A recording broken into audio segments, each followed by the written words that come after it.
Lapurdi eta Nafarroan bagara zioen kantu zaharrak eta gaurkoan bertako bi protagonista izango ditugu. Eneko Bidegain lapurtarra eta Imano Leper baxe nafartarra. Naiz eta iparraldean bizi diren, hegoaldean uztartzen dituzte ikasketak eta lana. Eneko Bidegain baionarra Hendaian bizi da eta ikus-entzunezko komunikazioko irakaslea da duela 6 urte. Imano Leper berriz Izkurakoa da eta Eneko Bidegain klaseak ematen dituen gradu berean ikasten du. Mondragon Unibertsitatera etorri nintzen ate irekietara eta oso ondo azaldu zidaten nola sartu, administrazioko paper guztiak nola egin, UNED-arekin, Madrilera nola bidali paperak eta beraz hemen etorri nintzen. Alde batetik ikus-entzunezko komunikazioa Frantzian ez da honela, da 2 urteko ikasketa txiki batzuk dira eta gero gauzak egiteko eta oportunitate gutxi dituzu.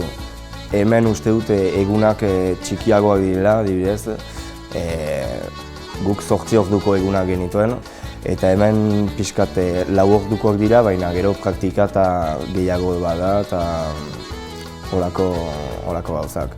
Desberdintasun handiena da Frantziako sisteman lizentziatura 3 urtekoa dela eta Espainiako sisteman gradua 4 urtekoa dela.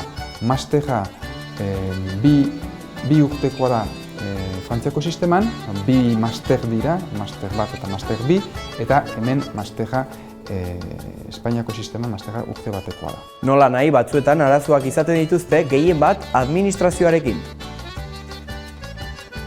Administratiboki arazotxo asko egoten dira eta buruhauste eguneroko bizitzan zenbait buruhauste sortzen dituzte. Lan egiteko profesionalki, hemen egin, beste nonbait egin, gaur egun mugikortasuna oso handia da. Gertatzen dena da bizi estatu batean eta lan egin beste estatu batean, eguneroko bizitzan, bai administratiboki, bai teknologietan, bai telefonoan, zenbait buruhauste sortzen ditu. Beti administrazioan eta beti arazoak badira, eta beti DNI-arekin eta beti nik daukate xifre bat gehiago, beraz beti daukat arazoa, ez dakit bankura joateko edo ez dakit nora pixka bat ohituratzen zira eta nik atxemaiten dut nahiko azkar administrazioa eta... Euskararen normalizazioaz ere mintzatu gara eta euskaraz bizitzeko aukerak nola ikusten dituzten.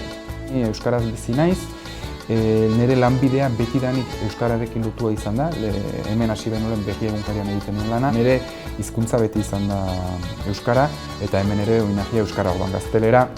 Profesionalki bederen gehienetan ez dit problemari sortzen. Badago jende euskalduna, baina espainolez baita asko komertzuetan edo estatu batera edo sartzen eta askotan gazteleraz egin behar da eta, Lanetik atera eta kajikan, euskaraz aritzeko aukera gehiago bada, baina lapurdiko egoera euskarari dagokion ez hain da penagarria hemen etxean sentitzen naizela eta batzutan nire sortegian berean egia hotz batean sentitzen naizela.